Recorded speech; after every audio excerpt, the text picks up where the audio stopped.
How's it going, ladies and gents? Welcome back to the Trinket Repair channel. As always, I'm Dan, the cobbler, back with another video. We have got these 50-year-old Red Wing Iron Rangers. These have been put through the ringer. They have seen some stuff. They've had some good use, but we've got our work cut out for us to see what we can do to them.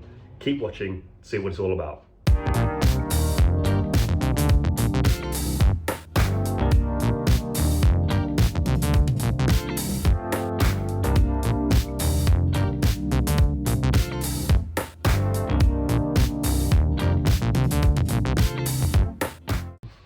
Okay, so once again, welcome back, guys. Hope you're doing fantastic. Do let me know what you've been up to in the comments, but let's talk about today's job. It's a big project. So as I said, we have these 50-year-old Red Wing Iron Rangers. I believe they're Iron Rangers. There's no branding left on the inside. It's all worn away, but they look identical, and it's made of the same material, which is amber harness leather, which is extremely tough.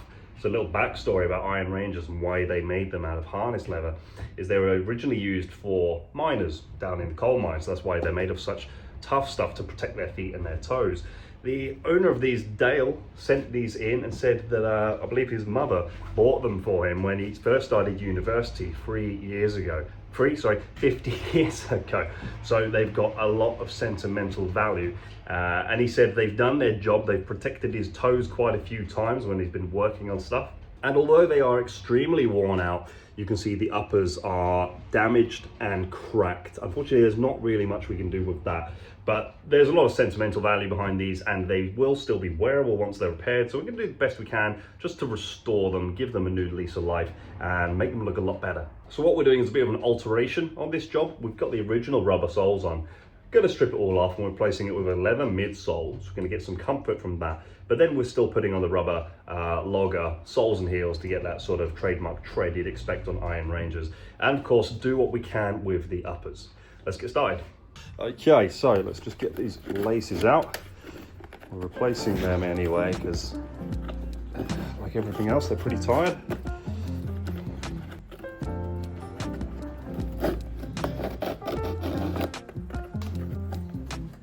Okay, so something I don't normally do, what I'm going to do this time is take a stiff bristle brush or hog brush and just get rid of all of the loose bits of debris. Some of it is old upper, it's just disintegrating, dirt, dust. We're going to recondition the uppers, but before we do that, I need to get all this off. It's coming off on my hands, so I'm just going to pop the extraction fan off and get to work.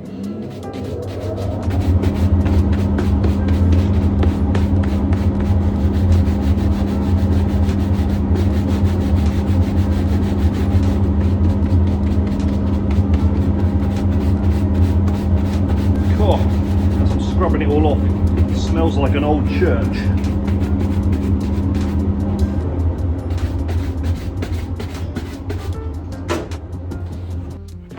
Okay, so now we can look at taking it apart. So, first things first, let's get this heel block off.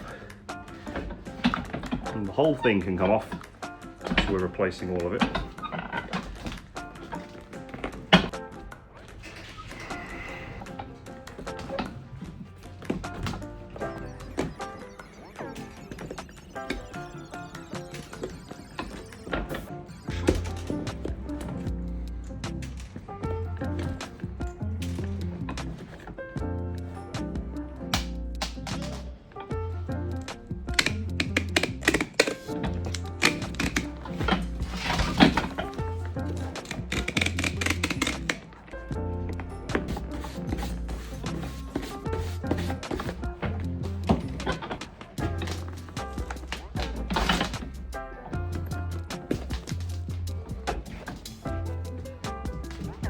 Ow! Oh, God. Well, there's tetanus right there.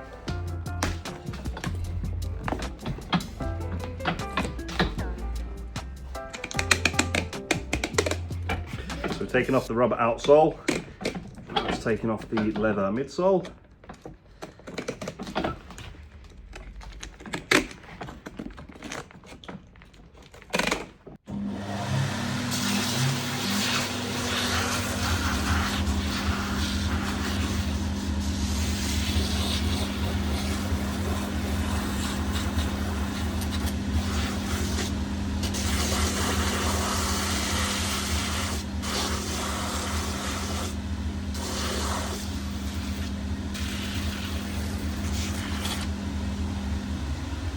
Okay, stitches out. So you know what that means, it's cleaning time. What I'm gonna do is give them a good scrub with saddle soap. We're gonna mix up with water so it is like a soap. I really like using saddle soap on harness leather, anything tough. It's nice to be able to give them a good scrub.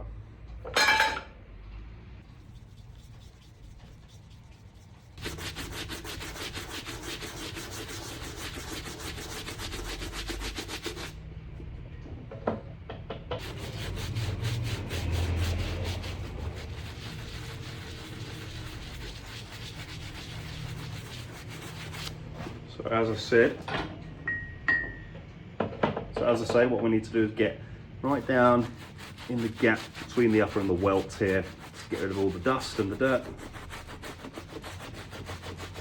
And just in case you're wondering, yes, this is the best part of my job.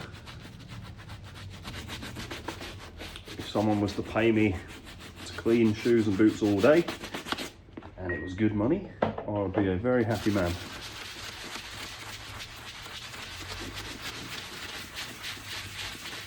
I want to show you something, and I wasn't planning on doing this, but we've got this big nick on the upper right above the steel toe cap. I think what I'm going to do is cut away that little piece that's kind of hanging on for dear life and see if I can just make a replacement piece to go in there. It's not going to look perfect, but it's certainly probably going to be better than that is now.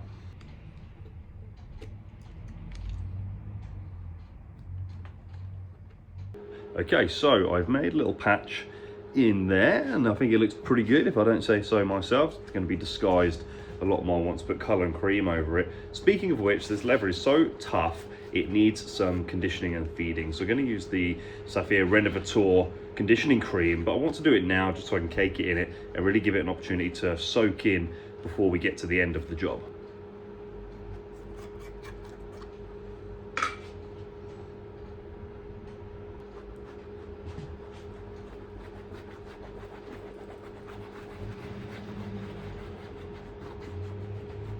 So I'm just working this in, making sure we get plenty on so it reaches down into all these gaps and cracks in the upper, so it can get right down where it needs to hydrate, soften up this dry upper.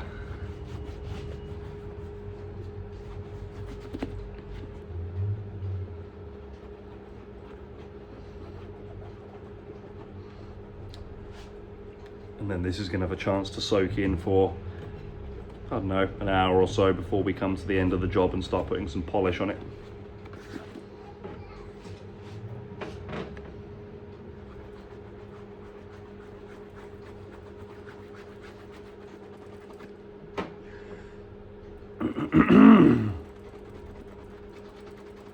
Okay, that's been drying for a while, so back to work.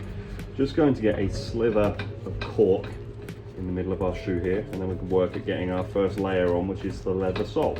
I have here the mega tin of cork filler. Hiya.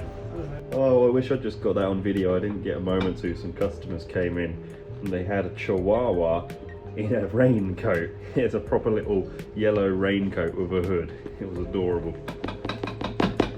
Because it's chucking it down outside. Okay, so the cork's in and it's time to get glue on our shoe. But before I start, every video I've done recently, everybody's been asking where Ron is because he usually supervises the gluing. The truth is, my car, my purple Dodge, has been broken for about 5 months. It's off the road. And I just went and left Ron in the car. So he's been at the garage with the car for months and months. So he's all right. He will be coming back soon, but that's where he is. Anyway, for now, we need to get glue on our shoe and glue on our new leather sole. So without further ado, let's get sticky.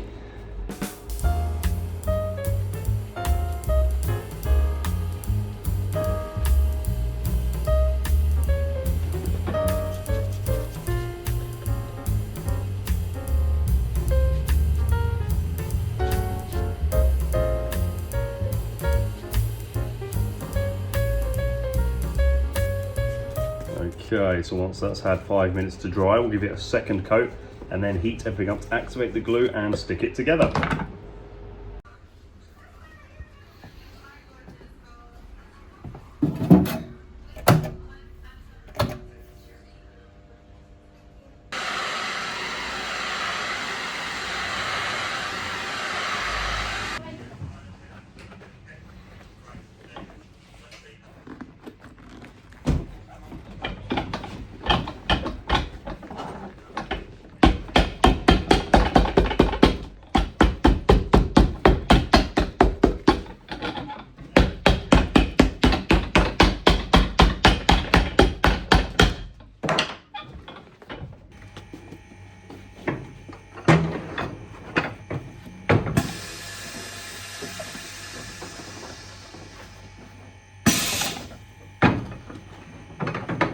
Come on.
Okay, ladies and gents, let's see where we're up to. So I've gone around and grooved the leather, put a channel in it for the stitches to sit into, and tidied it up for the section of the waist that's going to be exposed after we put the rubber sole on. So what I'm going to do is cut this to shape, show you how we graft the rubber outsole on, put a curve in it so it looks a bit more presentable, and then sand the leather sole before we stitch it, just so that we don't risk damaging the stitches after they're already in. So let's cut this rubber sole to shape, and then we're going to stitch it together.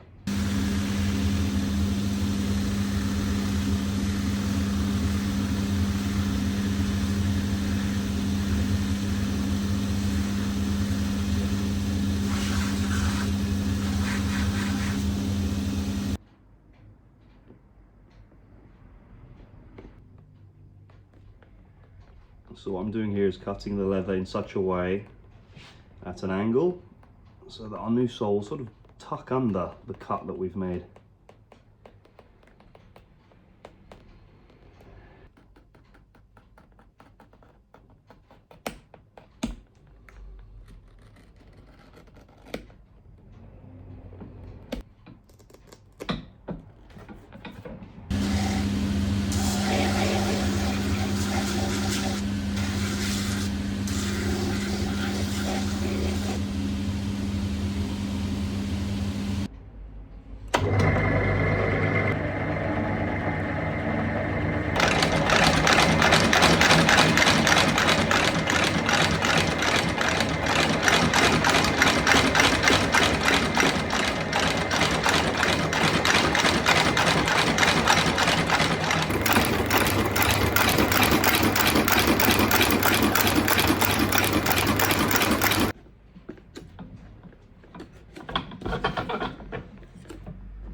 And I'm going to treat myself to a new brush. Ta-da!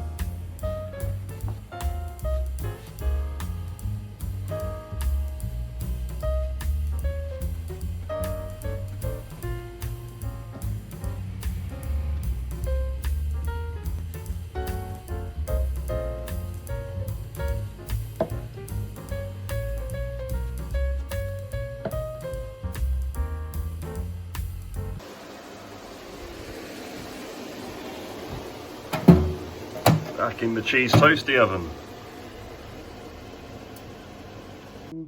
So something that's quite awkward is we have to try and line the pattern of the logger sole up with the existing sole. It doesn't always match perfectly because of the old shape of the shoe. You know, these Iron Rangers are not supposed to have a rubber half sole on, so we just have to do as best as we can.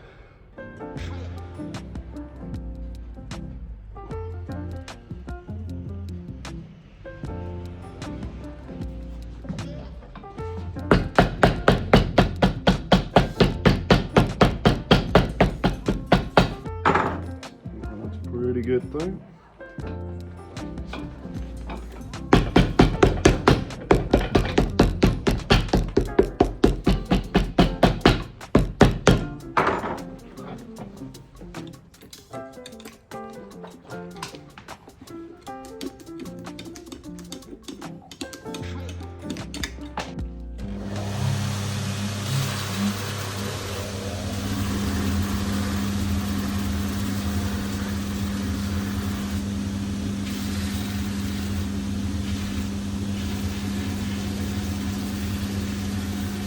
Okay, so the rubber outsole is all finished around.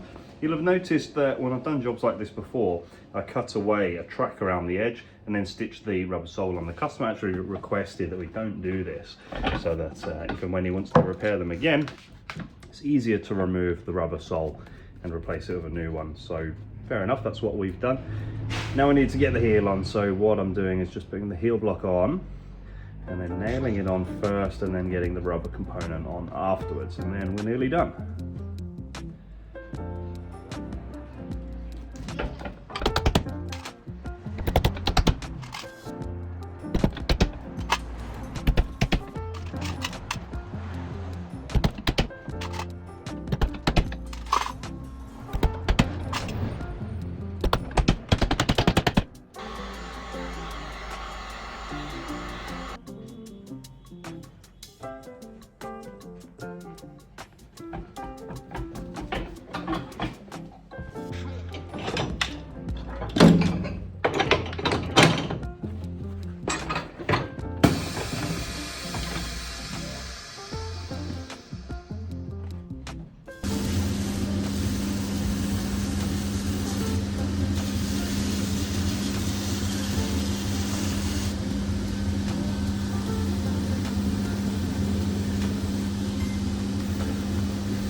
Okay, ladies and gents, so the meat and potatoes of this repair is done, but what we're going to do now is take this old boot and really bring it back to life. Obviously we need to go around the edge and put some colour on. I asked the customer if he wanted natural or brown. He said brown, so that's what we're going to do.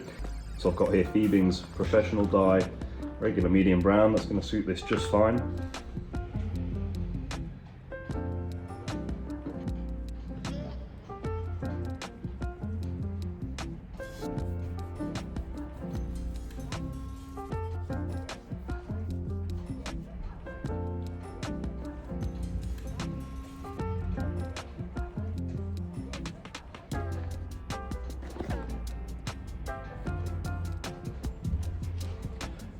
And once that's dry, we're also going to polish the edges around on the brush wheel.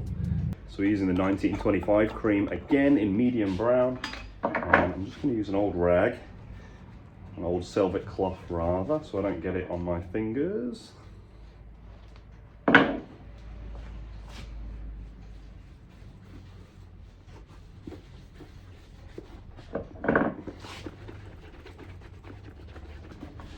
Get the excess cream off and then get a layer of polish on to finish this job off.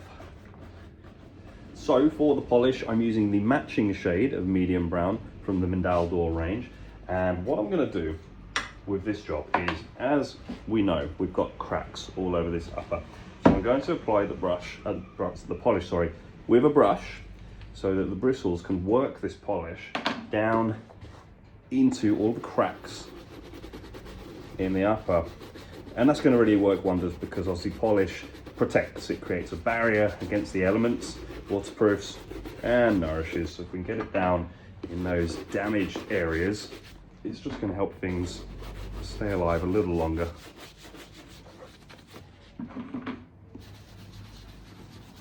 Now usually you want to let polish dry for at least 60 seconds so that the wax hardens up, so that you can then go to shine it rather than just smush it around. But because I've put a really thick layer of polish on here to go inside all the cracks, I'm going to leave it about 10 minutes to really dry out and then come back and shine it.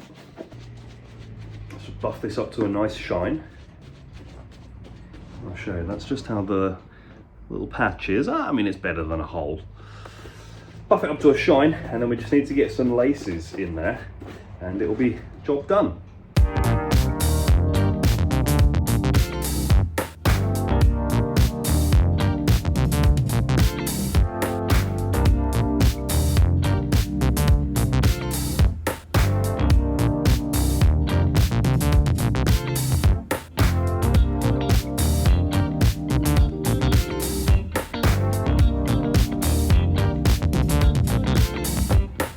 Okay, ladies and gents, so job done.